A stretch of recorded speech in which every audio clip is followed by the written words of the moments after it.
Hello friends, welcome to the aroma eats. இன்னைக்கு நம்ம சேனலில் தீபாவளி ஸ்பெஷலாக முட்டை இல்லாமல் டேஸ்டியான முறுமுறுப்பான அச்சு முறுக்கு எப்படி செய்யலான்னு தான் பார்க்க போகிறோம். பர்ஃபெக்டான அச்சு முறுக்கு செய்கிறதுக்கு நிறைய டிப்ஸ் சொல்லியிருக்கேன்.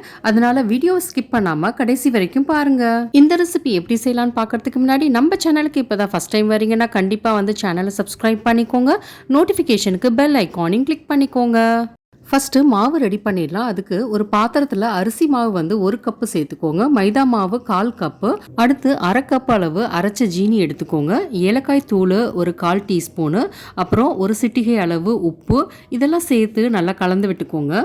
இப்போ 1 கப் அளவு திக்கான தேங்காய் பால் சேர்த்து கலந்து விட்டுக்கோங்க. பத்தாததுக்கு இன்னும் கொஞ்சம் தண்ணியான தேங்காய் பால் சேர்த்துக்கலாம். இல்லை அப்படின்னா தண்ணி கூட சேர்த்து கலந்து விட்டுக்கலாம்.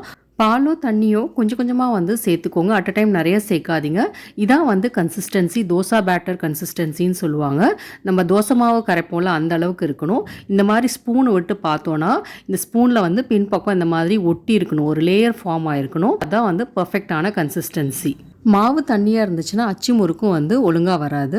இப்போ நம்ம ஒரு கடாயில் வந்து எண்ணெய் சூடு பண்ணிக்கலாம். அதில் வந்து அச்சும் போட்டு வச்சிடலாம். இப்போ இந்த சூடான அச்சு வந்து மாவில் இந்த மாதிரி முக்கால் பதம் வந்து டிப் பண்ணால் போதும். ஃபுல்லாக டிப் பண்ணிங்கன்னா எடுக்க வராது. இப்போ இந்த அச்சு வந்து நம்ம எண்ணெயில் போட்டு லைட்டாக இந்த மாதிரி நம்ம ஆட்டினோம் அப்படின்னா அச்சிலேருந்து அந்த முறுக்கு வந்து லைட்டாக வெளியில் வர ஆரம்பிச்சிரும். இந்த முறுக்கு வந்து வேக வேக தான் வந்து அந்த அச்சிலேருந்து வெளியில் வரும். பாருங்கள், வெளியில் வந்துருச்சு. இப்போ முறுக்கு வந்து திருப்பி போட்டுடலாம். அச்சு வந்து எண்ணெயிலேயே இருக்கணும். அப்பதான் வந்து அந்த அச்சு சூடானோன்னு அந்த மாவில் டிப் பண்ணும் போது ஒரு சவுண்டு கேட்கும். அப்பதான் வந்து நல்லா சூடாக இருக்கு அச்சு அப்படின்னு அர்த்தம். அச்சு சூடாகல அப்படின்னா மாவில் ஒட்டாது. அப்புறம் அச்சிலேருந்து மாவையும் வந்து எடுக்கவும் முடியாது. அது ரொம்ப ஒட்டிக்கும்.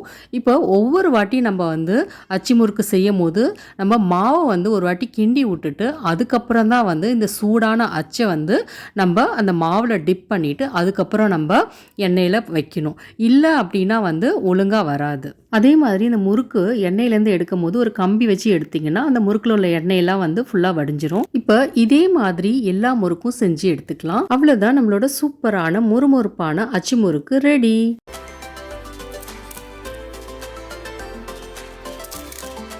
இந்த தீபாவளிக்கு நீங்களும் வந்து இந்த அச்சு முறுக்கு வீட்டில் ட்ரை பண்ணி பார்த்துட்டு எப்படி வந்துச்சுன்னு கண்டிப்பாக கமெண்ட் பண்ணுங்கள். இந்த ரெசிபி உங்களுக்கு பிடிச்சிருந்துச்சுன்னா கண்டிப்பாக லைக் பண்ணுங்கள். உங்கள் ஃப்ரெண்ட்ஸ் அண்ட் ஃபேமிலியோட ஷேர் பண்ணுங்கள்.